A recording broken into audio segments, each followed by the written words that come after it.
Hola amigos, bienvenidos a su canal Cuida tu Billete. Les saluda Alfredo Morales. El día de hoy vamos a tener un viaje para aquellos que no son de la capital a la Ciudad de México. Esta es imagen en vivo del 14 de mayo a las 7 de la noche. Hay algo atípico en esta imagen, si pueden ver ustedes aquí. De este lado no hay tráfico, o hay un tráfico extremadamente bajo. Muy poca gente caminando, muy poco tráfico. El tema del día de hoy es eso, los autos, el tráfico. Déjenme ir. Hoy vamos a poner el cuarto ejemplo de lo que podemos hacer con nuestro sistema de ahorro para el retiro. Y vamos a hablar de vehículos. Tengo información aquí, dijo el filósofo aquel. Yo tengo otra información. Esta información es del INEGI y nos está hablando, quiero tocar el tema de los vehículos en México. Nos comentan que para el año 1998, en todo el país, circulaban cerca de 14 millones de vehículos automotores. 10 años después, 2008, aumentó a casi 30 millones de vehículos. Para el 18, otros 10 años después, 48 millones de vehículos, casi 50. Y siguiendo esta misma tendencia, yo infiero que para el 2028 vamos a tener cerca de 70 millones de vehículos circulando en el país. 70 millones, 68 millones para ser exactos. Ahora bien, además de toda la problemática que genera tanta cantidad de vehículos circulando por nuestras ciudades, el tema que quiero tocar aquí es el combustible con los que se tienen que mover estos vehículos automotores, es decir, la gasolina, el diésel que se tiene que producir, comprar, para que se pueda mover toda esta flota de vehículos que se mueven en el país. Para el año 2019, se reporta que Pemex tuvo que importar el 75% de las gasolinas para que la planta vehicular se pudiera mover. Ese 75% de importación de gasolinas se tradujo en 14.550 millones de dólares. Cerca de 15.000 millones de dólares se tuvieron que pagar al extranjero para traer esas gasolinas que México no produce. Estamos hablando de cerca de 800.000 barriles diarios de gasolina. 800.000 barriles diarios de gasolina para el 2019. Si seguimos con nuestro modelo de crecimiento de 48 millones de vehículos en el 2018, que subiría cerca de 20 millones para 10 años después, 2028, es un 42% más de vehículos en circulación. Pero vamos a suponer que en los próximos años los vehículos sean más eficientes, consuman menos gasolina, que aparezcan vehículos eléctricos en el parque vehicular, que aumente su participación y que por lo tanto la necesidad, el crecimiento de la demanda de gasolinas no sea del 42%. Vamos a suponer que sea solamente 3/4 partes de este 42 y se es 31%. Por lo tanto, la gasolina, el monto total de gasolina que necesitaríamos para mover 68 millones de vehículos sería 1.05 millones de barriles de gasolina al día. Este 31% se lo aplicamos a 800, nos da 1 millón de barriles de gasolina al día. Pero aquí viene el kit de la cuestión. Para yo producir 800,000 barriles de gasolina, necesito meter a mis refinerías 1.76 millones de barriles de petróleo al día, porque la relación entre gasolina y petróleo crudo es de 2.2 a 1. Es decir, yo necesito 2.2 litros de petróleo crudo para obtener 1 litro de gasolina. Entonces, en el año 2019, para obtener estos 800,000 barriles, yo tuve que meter a las refinerías 1.7 millones de barriles diarios. Para el 2028, y para obtener este millón de barriles de gasolina diarios, yo necesito 2.3 millones de barriles diarios en las refinerías para poder producirlo. Entonces aquí viene la cuestión. ¿México tiene la capacidad, esa es la pregunta, de producir todas las gasolinas que su parque vehicular demanda? Y aquí viene la respuesta. Aquí tenemos las 6 refinerías que actualmente existen en México: Ciudad Madero, Salamanca, Minatitlán, Tula, Cadereyta, Salina Cruz. Son las 6 refinerías que existen actualmente y que están en Tamaulipas, Guanajuato, Veracruz, Hidalgo,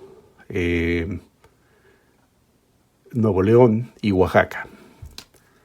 Y los años en que fueron puestas en operación. Por ejemplo, desde 1914, que es la más vieja, la de Ciudad Madero, hasta las más nuevas, que fue Cadereyta y Salina Cruz, puestas en marcha en 1979.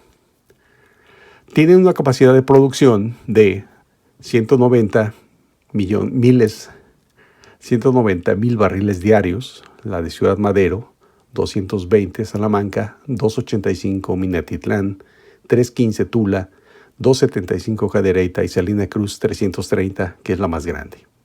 Pero resulta que después de 3 décadas de abandono, que fue el resultado de las políticas neoliberales en México, estas refinerías trabajan a un porcentaje muy por debajo de su máximo nivel de procesamiento.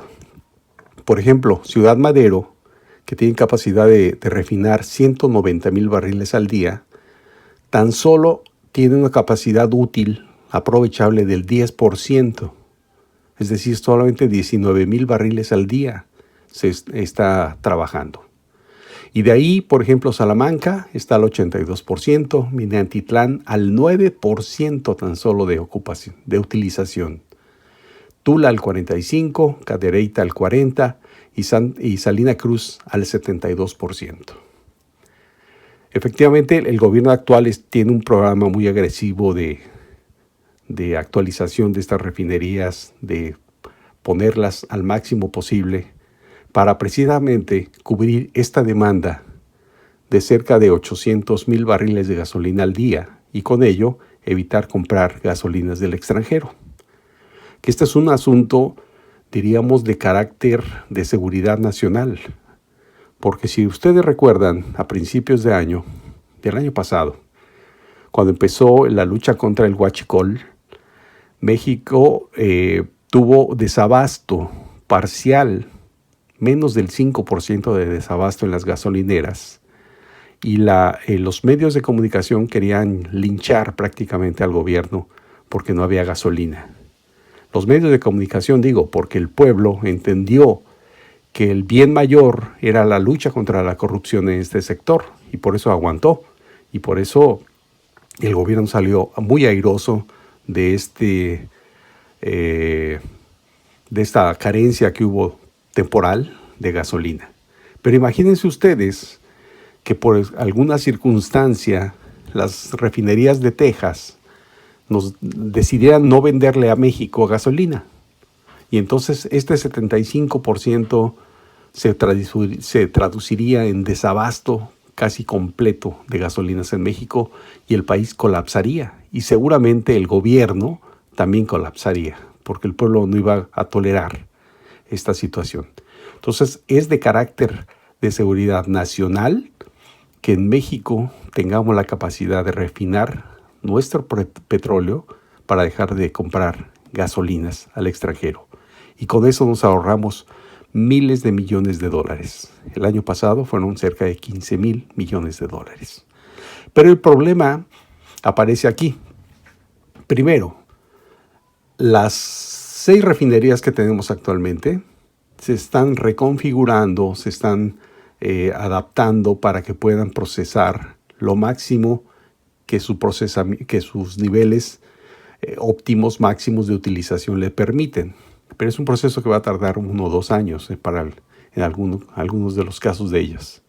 Y por eso también el gobierno está construyendo dos bocas de la refinería que va a ser en Tabasco, que piensan ponerla en operación para el 2022 y que tiene una capacidad de procesamiento de 340,000 barriles de petróleo crudo.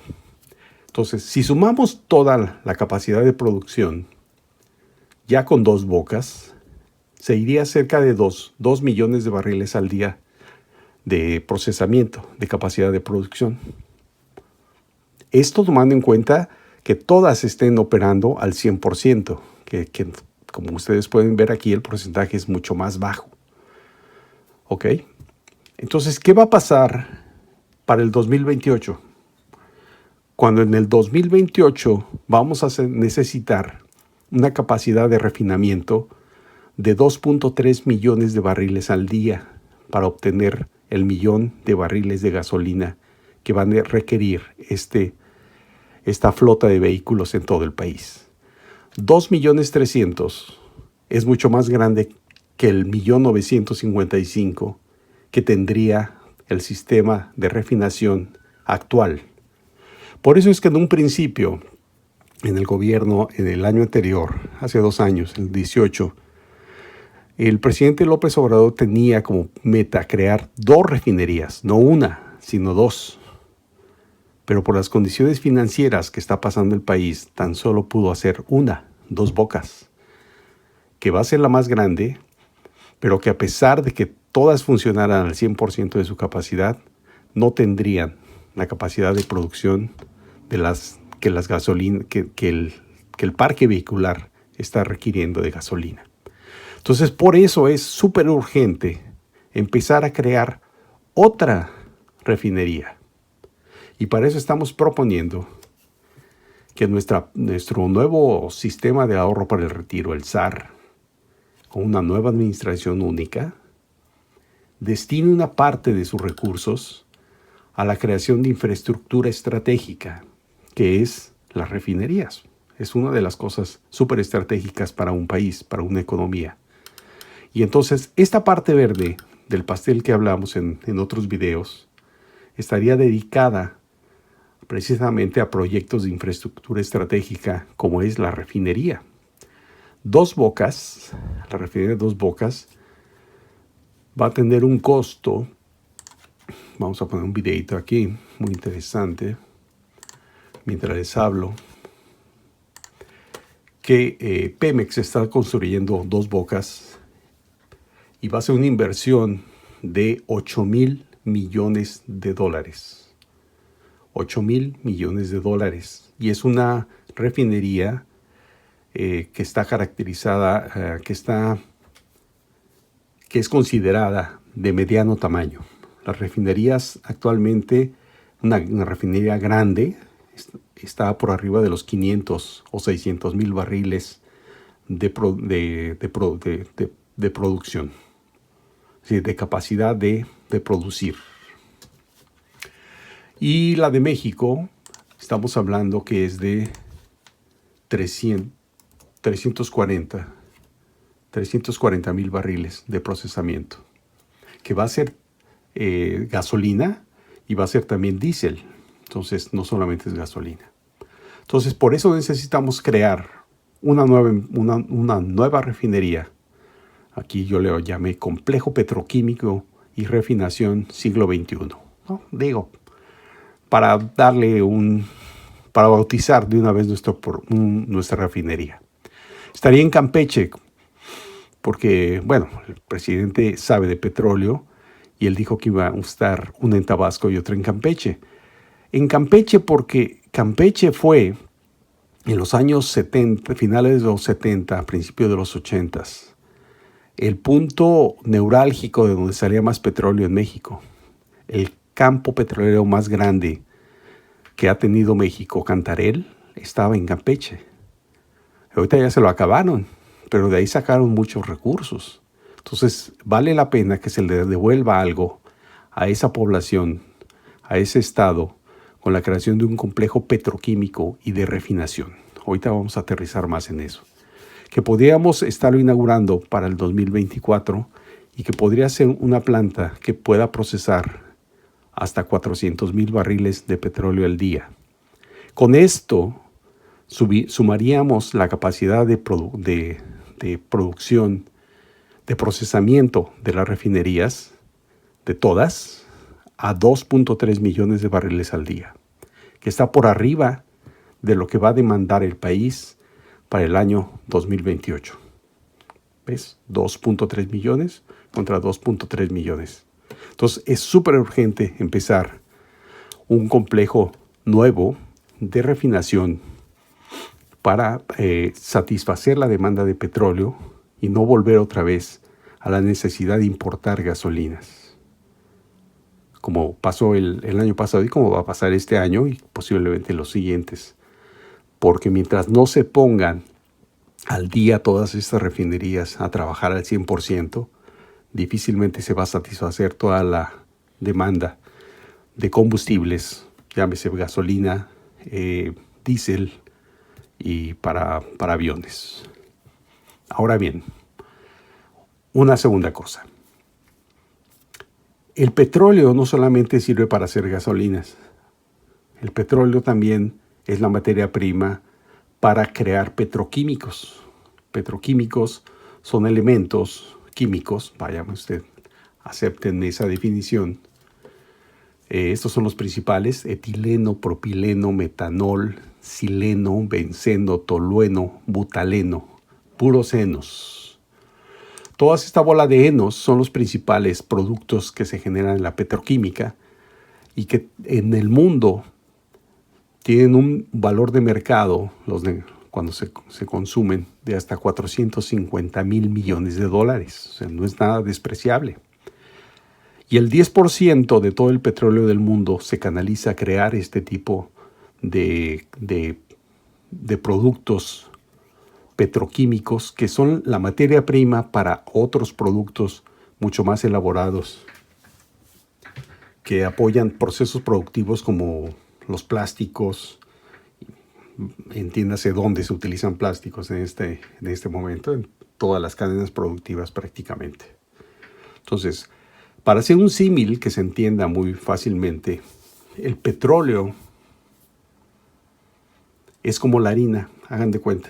El petróleo se canaliza a crear gasolinas en las refinerías y se canaliza también a los complejos petroquímicos para crear estos elementos, estos productos de la petroquímica. Pero hagan de cuenta que es la harina. La harina se manda a las panaderías para hacer bolillos, teleras, pasteles, etcétera, etcétera, etcétera. Pero también puede irse a una tortillería y en la tortillería se va a hacer tortillas de harina. Pero también se puede ir a la pizzería y va a hacer la masa para hacer las pizzas. O se puede mandar a una fábrica de pastas y se van a hacer pastas de harina integral, etc.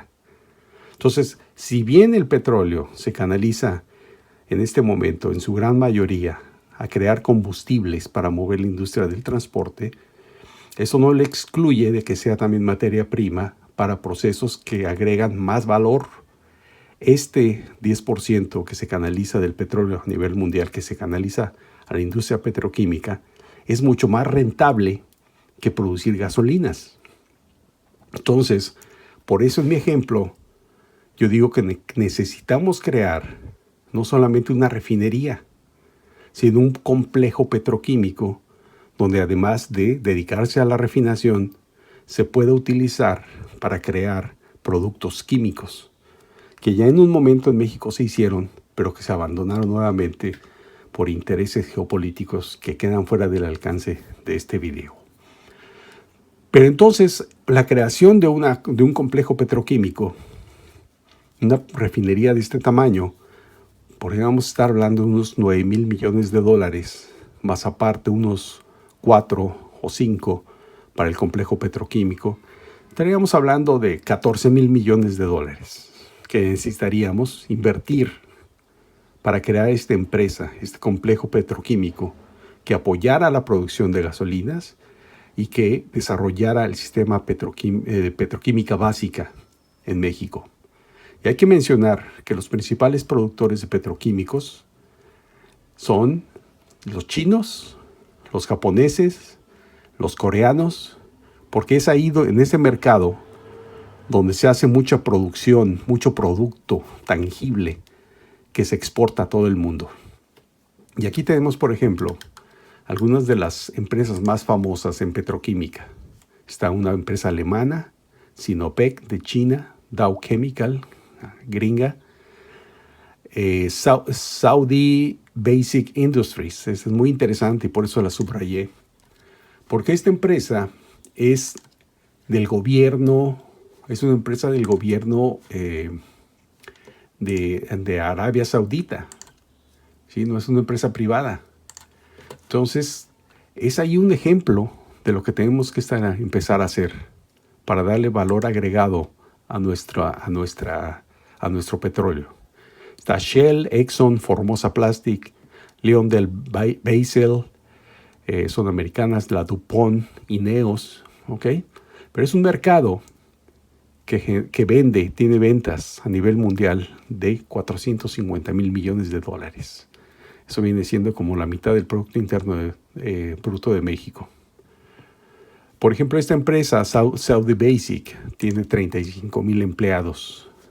Sinopec de China, que es una empresa, además de petroquímica, extrae y comercializa petróleo, en su parte de petroquímica tiene alrededor de 5 o 6 mil empleados.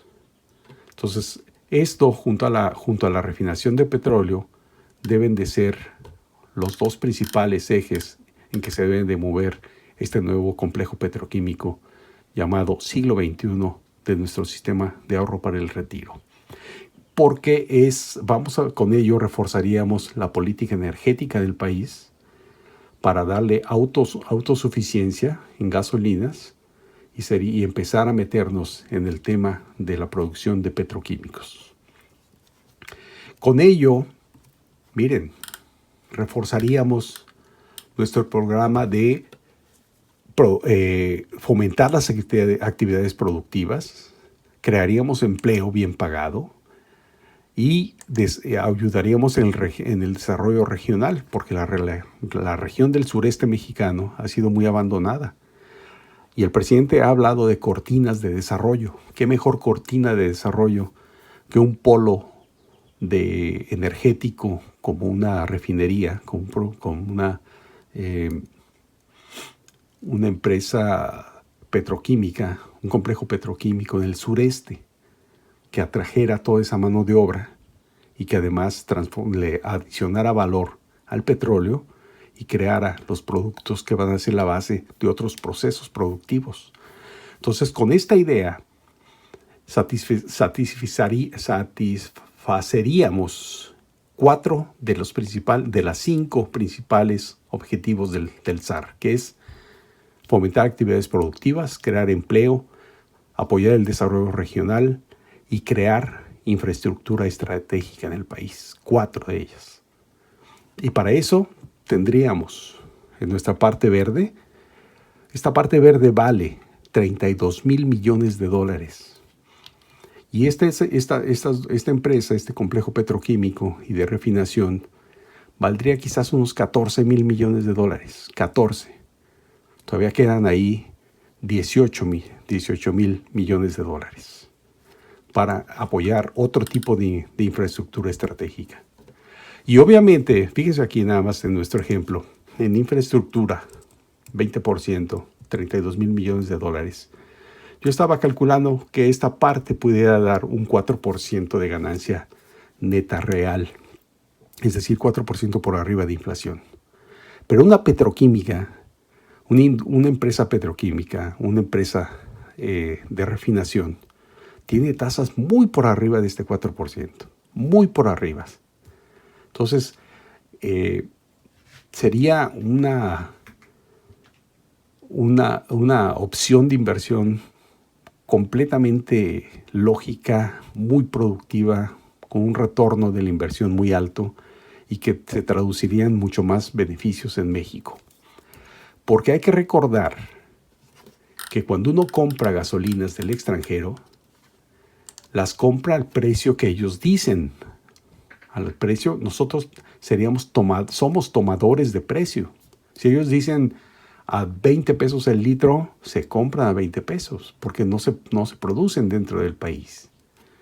Pero si tú tienes la capacidad de producir y tú tienes la materia prima, que es el petróleo, entonces tú puedes decidir, me refiero a Pemex, como el organizador de toda la producción de gasolinas, Pemex puede decidir a qué precio vender la gasolina. Porque actualmente, antes de la crisis de salud que estamos viviendo, el precio del petróleo estaba en $60 el barril.